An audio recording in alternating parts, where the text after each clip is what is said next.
Hey there, fellow cryptids, and welcome back to the channel. It seems like every culture has its own ghost stories, right? I'm talking about the myths, the legends, the things that go bump in the night.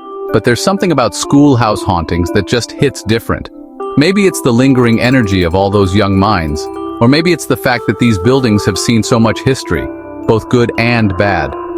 Whatever the reason, there's no denying that schools can be seriously spooky places. And today we're taking a field trip to 5 haunted schools in America that will make you glad you graduated or transferred online. So buckle up, grab your skepticism and your nightlight, because things are about to get weird. All right, let's kick things off down south in Louisiana, a place practically overflowing with ghost stories. And when it comes to haunted hotspots, it doesn't get much more infamous than the Myrtles Plantation. Now, this grand old mansion has a rep for being one of the most haunted places in the entire US of A. And for a while it even housed a school. See, back in the 1800s, there was a one-room schoolhouse right there on the plantation grounds. Kids from nearby farms would gather there trying to learn their ABCs and probably getting distracted by fire ants or whatever kids did before TikTok. But then tragedy struck. A fire ripped through the schoolhouse, and while the flames were eventually extinguished, the spirits of the children who perished lingered. Visitors to the Myrtles have reported hearing the faintest whispers and giggles coming from the old schoolroom. Some even claim to have seen shadowy figures of children darting through the hallways at night. One of the creepiest stories involves a teacher who moved into the plantation after it had been abandoned. She started hearing laughter coming from the empty schoolhouse long after the sun had set. And it gets weirder. This teacher claimed to have seen small, pale faces staring out from the windows. Naturally, she tried to snap a photo, but every time she clicked the shutter, the faces would vanish. Some paranormal enthusiasts believe the children's spirits are trapped, unable to move on from the place where their lives were cut short. They're looking for a way out, searching for a friendly face, or maybe just someone to play tag with. Talk about camera shy. From the sunny south, we're heading north to Kentucky, a state known for its bourbon, horses, and apparently some seriously unsettling sanatoriums. Now, Waverly Hills Sanatorium has a reputation that precedes it. Built in the early 1900s to treat tuberculosis patients, this place has seen its fair share of suffering. And as we know, suffering often leaves an imprint. But here's the thing, Waverly Hills wasn't always a sanatorium. For a period, it was repurposed into a school for troubled youth. Yeah, you heard that right. They took a building with a history of illness and death and decided it would be a great place to send kids who were already having a rough time. Not exactly the best call in retrospect. The building itself is massive, isolated on a hilltop, just begging to be the setting for a horror movie. And the stories that have come out of Waverly Hills are enough to make your skin crawl. I'm talking about shadow figures lurking in the corners of your vision, disembodied footsteps echoing through the empty halls, and that feeling of being watched, even when you're completely alone.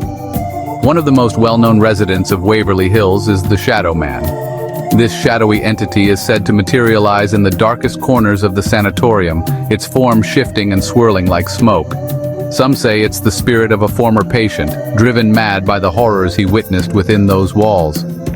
Others believe it's something older, something darker, something that feeds on the fear and despair that permeate the very air of Waverly Hills. Former students have reported hearing whispers in the dead of night, feeling cold spots that seem to follow them, and seeing flickering lights in the abandoned classrooms. Some even claim to have woken up in the middle of the night to find ghostly figures staring down at them, their eyes filled with an unnerving mix of sadness and malice. One particularly chilling tale revolves around a young girl who attended the school in the late 1950s. Later, the girl's classmates whispered that the apparition was the spirit of a former patient, a woman who had succumbed to tuberculosis within those very walls. Okay, let's be honest, even the name Eastern State Penitentiary sounds like something out of a nightmare.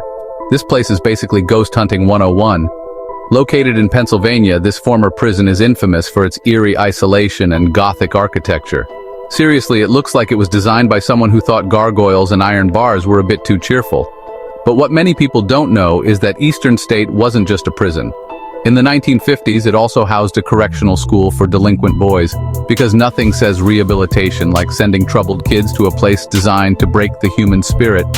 The dark history of the penitentiary, with its tales of solitary confinement and brutal treatment, seems to have seeped into the very walls.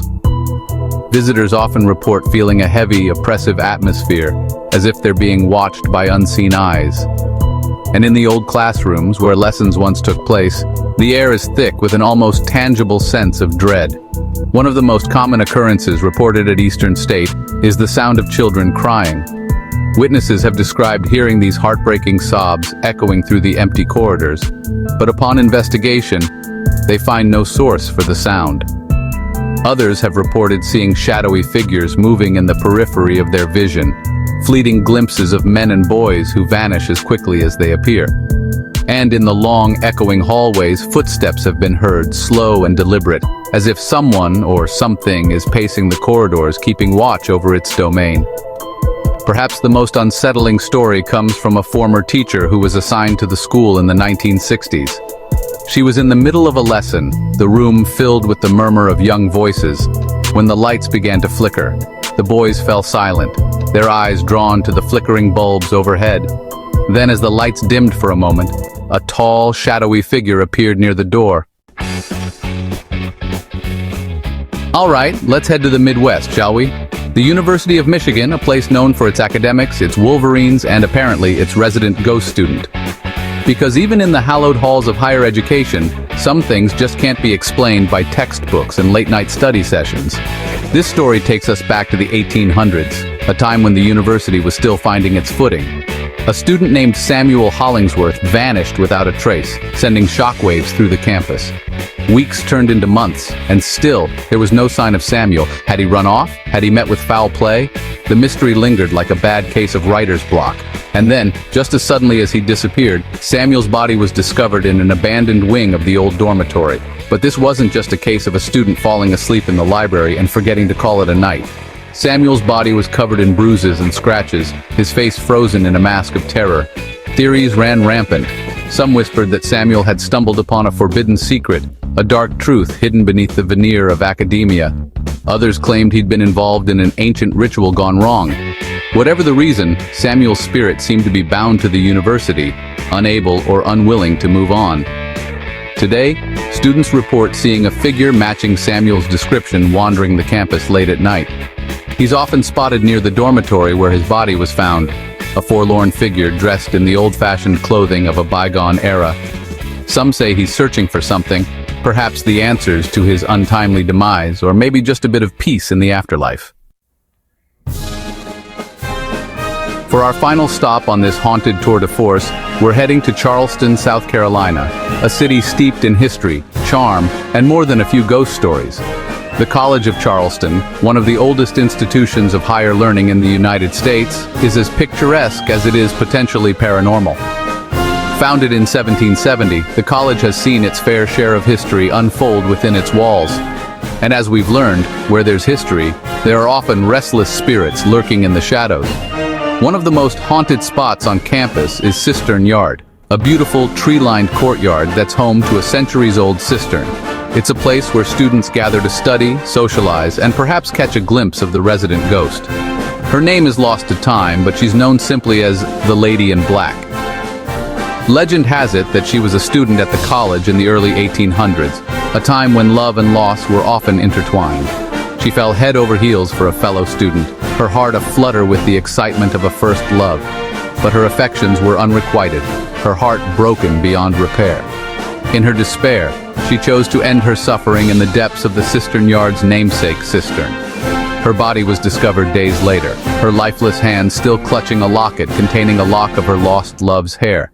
Since then, students have reported seeing a solitary figure dressed in black wandering the cistern yard late at night. So there you have it, folks. 5 haunted schools that prove education can be pretty terrifying, even without pop quizzes and group projects. From the mournful whispers of children to the shadowy figures lurking in the halls, these schools are more than just places of learning. They're reminders that some stories never truly end. So, the next time you're feeling nostalgic for your school days, just remember these stories.